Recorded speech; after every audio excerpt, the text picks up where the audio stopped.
जय हिंद दोस्तों, स्वागत है आप सभी का आपके अपने YouTube चैनल जैकपुर पे। तो क्लास 10th का प्रयास बैच चल रहा है। 100 दिनों का हम लोगों ने लक्ष्य रखा है और हमारा प्रयास रहेगा कि 100 दिनों में आप लोगों का हर एक टॉपिक को कंप्लीट कर लिया जाए। सोशल साइंस के लगभग 2 डेज़ का टारगेट आप लोगों को मिल चुका है हमारे चैनल पे। आज हम लोग हिंदी का पहला टारगेट आप लोग को दे रहे हैं डे 1 का। उम्मीद करते हैं कि आप लोग इसको अच्छे से कंप्लीट करेंगे। चैनल पे पहली बार विजिट कर रहे हैं, सब्सक्राइब कर लीजिए, घंटी वाले आइकन को प्रेस कर लीजिए ताकि आने वाली हर एक वीडियो का नोटिफिकेशन आपके मोबाइल पे जाता रहे। तो चलिए शुरू करते हैं हम सबसे पहला सवाल से। आज का सबसे पहला सवाल देखिए आपके स्क्रीन पर आ चुका है कि गोपियों के द्वारा उद्धव को भाग्यवान कहने में क्या व्यंग निहित है। तो गोपियाँ उद्धव को भाग्यवान कहकर उन पर व्यंग साधती है। उनके व्यंग का उद्देश्य यह है कि उद्धव से वे कहना चाहती है कि उन्हें कभी प्रेम नहीं हुआ है, इसलिए वह गोपियों की पीड़ा को समझने में असमर्थ है, क्योंकि जो घायल होते हैं वही घायल की स्थिति जान सकते हैं। अतः जो है उद्धव गोपियों की पीड़ा का एहसास नहीं कर सकते। तो ये जो है आप लोगों का पहला क्वेश्चन था। दूसरा सवाल देखिए, कह रहा है आपसे कि उद्धव के व्यवहार की तुलना किससे की गई है। उद्धव के व्यवहार की तुलना भंवरों से की गई है। भंवरा जैसे काला है वैसे ही उद्धव का मन है, इसलिए गोपियों को कृष्ण को भूलने को कह रहा है। निर्गुण उपासना का संदेश देते हैं। प्रथम पद में हम देखते हैं कि उद्धव की तुलना कमल से की गई है ना, कमल के पत्ते से एवं तेल की गगरी से, जिन पर जल की बूंदों का प्रभाव नहीं पड़ता है, वैसे उद्धव पर भी प्रेम का कोई प्रभाव कृष्ण के साथ रहने पर भी नहीं पड़ा है। ये भी इम्पोर्टेंट सवाल है। तीसरा सवाल देखिए है हमारा कि गोपियों ने किन किन उदाहरणों के माध्यम से उद्धव को उलाहने दिए हैं। देखिए, जब गोपियों को उद्धव ने निर्गुण उपासना का संदेश दिया तब गोपियों को यह मार्ग पसंद नहीं आया। इस मार्ग पर चलने से इनकार करते हुए गोपियों ने उद्धव को उलाहने देने शुरू किए कि तुमने कभी प्रेम रूपी नदी में डुबकी नहीं लगाई। अगर किसी से प्रेम किया होता तो ये संदेश हमें ना सुनाते। कृष्ण के साथ रह करके भी तुमको उनसे प्रेम ना हुआ, ये अचरज की बात है। तुम हमें कितनी ही विशेषताएं योग मार्ग की बताओ, हमारे मन से कृष्ण की प्रेम की जो परतों को नहीं तोड़ सकता, क्योंकि हम मन कर्म वचन से कृष्ण को स्वीकार कर चुकी हैं। तुम तो जल में डूबे हुए कमल के पत्ते के समान हो, जो जल में रह करके भी उससे कभी भीगता नहीं। हम तो इतने दूर रह करके भी कृष्ण को भूल नहीं पाए, तुम साथ रह करके भी उनको समझ नहीं पाए। तो ये अच्छा सवाल है, आप लोगों को अच्छे से तैयारी करना है, ठीक है।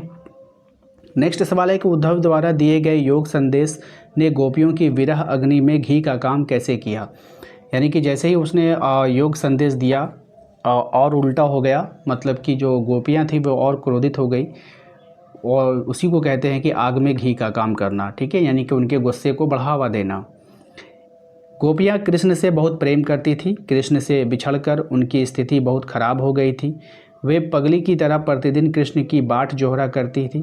ऐसे में कृष्ण तो नहीं, उनका संदेश लेकर उद्धव आते हैं, जो योग मार्ग का संदेश लेकर आते हैं, जिसे सुनकर उनका हृदय टूट जाता है।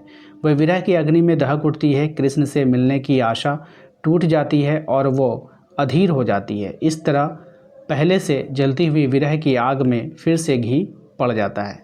ठीक है, बात समझ में आई। चलिए नेक्स्ट जो इम्पोर्टेंट सवाल है आपका कि मर्यादा ना लाही के माध्यम से कौन सी मर्यादा रहने की बात की जा रही है। प्रेम की बात कहें तो इसकी सबसे बड़ी मर्यादा है कि प्रेमी और प्रेमिका दोनों प्रेम निभाए, एक दूसरे की भावनाओं को समझे और सम्मान करे। किंतु कृष्ण ने गोपियों से प्रेम निभाने के स्थान पर उनके लिए ककड़ी के समान योग साधना का संदेश उद्धव के माध्यम से भेज दिया, जो कि गोपियों की नज़र में एक प्रकार का छल था। इसी छल को गोपियों ने समझा कि कृष्ण ने हमारे प्रेम की मर्यादा नहीं रखी। ठीक है, नेक्स्ट जो इम्पोर्टेंट सवाल रहेगा आपके एग्जाम के लिए कि कृष्ण के प्रति अपने अनन्य प्रेम को गोपियों ने किस प्रकार अभिव्यक्त किया है।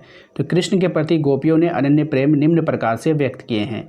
जागते सोते दिन रात कृष्ण को ध्यान में रखती है। जैसे हारिल पक्षी एक लकड़ी को पकड़ता है, उसी प्रकार वे भी कृष्ण को पकड़ी है। ठीक है, वे कहती हैं कि वे कृष्ण से प्रेम में इस प्रकार सनी हैं जैसे गुड़ से चींटियाँ लिपटी रहती हैं। नेक्स्ट है कि गोपियों ने कृष्ण को मन कर्म वचन से पकड़ रखा है।